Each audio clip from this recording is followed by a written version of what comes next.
There was a thumb on the scale for the president's version of events. That is not a critic. That is not a competitor. That is the man who anchored CBS News for 37 years, describing what he says he found inside his own newsroom on the way out the door. The Ledger doesn't track outrage. We track patterns. And the pattern here isn't one fired correspondent. It's an institution, the most decorated brand in the history of television news, allegedly dismantling itself from the top. In the next 12 minutes, we follow the structure. Who bought it? Who was installed? And who got wiped out? June 3rd, 2026. The announcement is almost surgical in its coldness. Scott Pelley, former CBS Evening News anchor, 37 years at the network, fired one day after a staff meeting. The official trigger, a tense exchange with the new executive producer. But the Ledger operates on evidence tiers, and the strongest evidence here is a Tier 1 source. Pelley himself, in his first sit-down interview after the firing, with the New York Times. So let's let the record speak. The best thing that I can imagine in terms of describing it is that it's like your spouse was murdered. But I do want to be clear that I do not feel sorry for me. I don't care about me. I'm fine. I care about these people that I left behind. Hold on to that word, murdered, because he uses it again, and the second time, it has a target. To understand the firing, you have to understand what happened days earlier. Pelley calls it the Black Thursday Massacre. No one saw the Black Thursday Massacre coming. This is our entire senior staff. Within hours, all of those people have been wiped out, and 1/3 of our correspondents have been fired. Read that as a business event, not a feud. In a single stroke, the executive producer, Tanya Simon, the first woman to ever hold that chair, gone.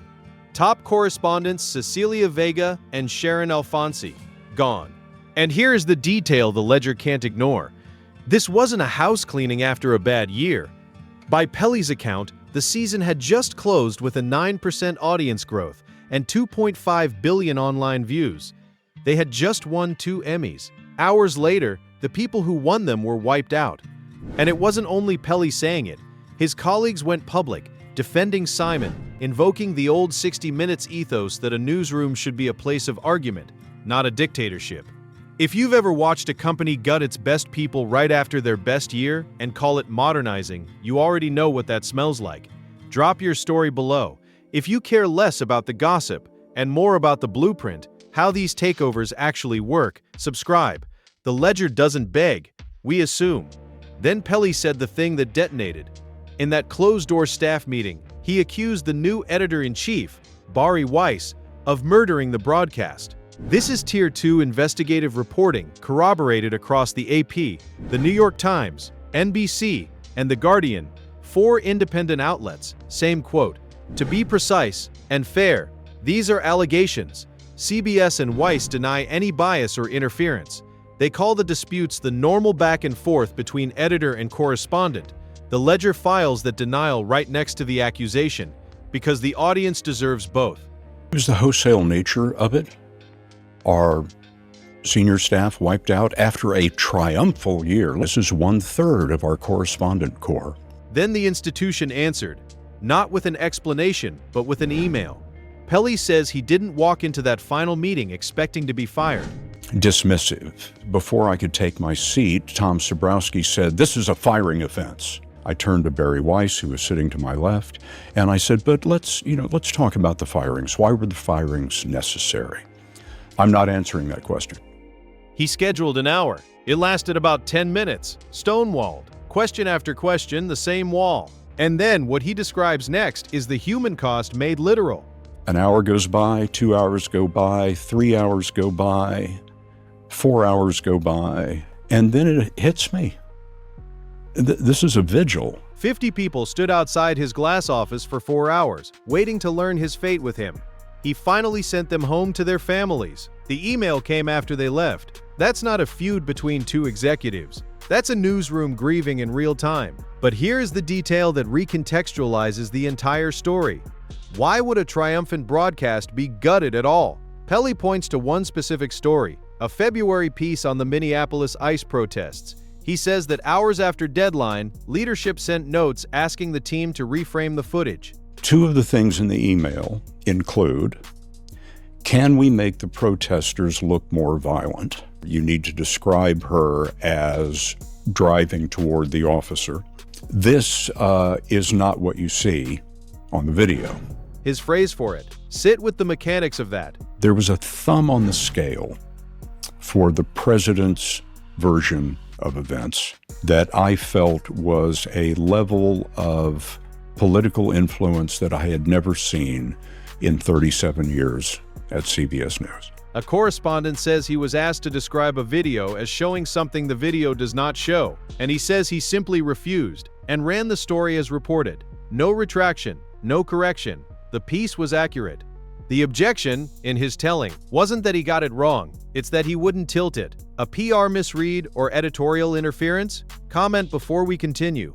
Now the Ledger does the thing the algorithm hates. We give the other reading air, because Pelley himself does. I think inexperience is the larger part of the problem. At a certain point, I began to think that a political bias was going to be our big problem.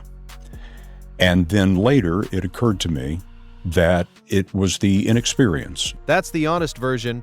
He stops short of a conspiracy.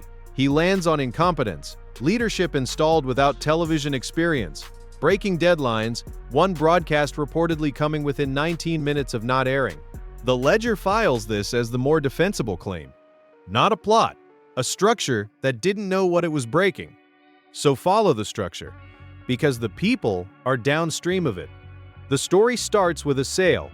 Before the new owners took over, the previous ownership settled a lawsuit from the president over a 60 Minutes interview, $16 million.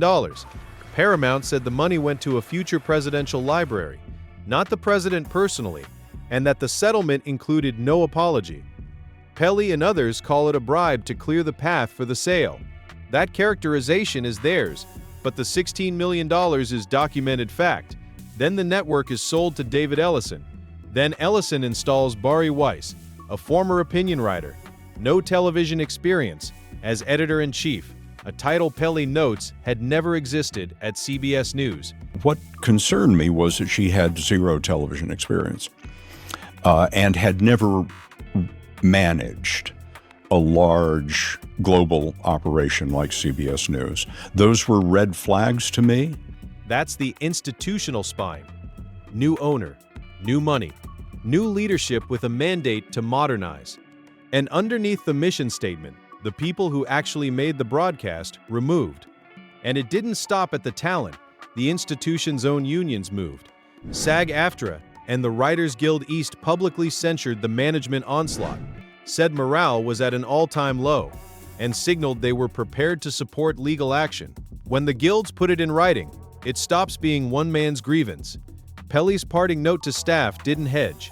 He framed his own exit as the network casting a legend aside, and the market reacted.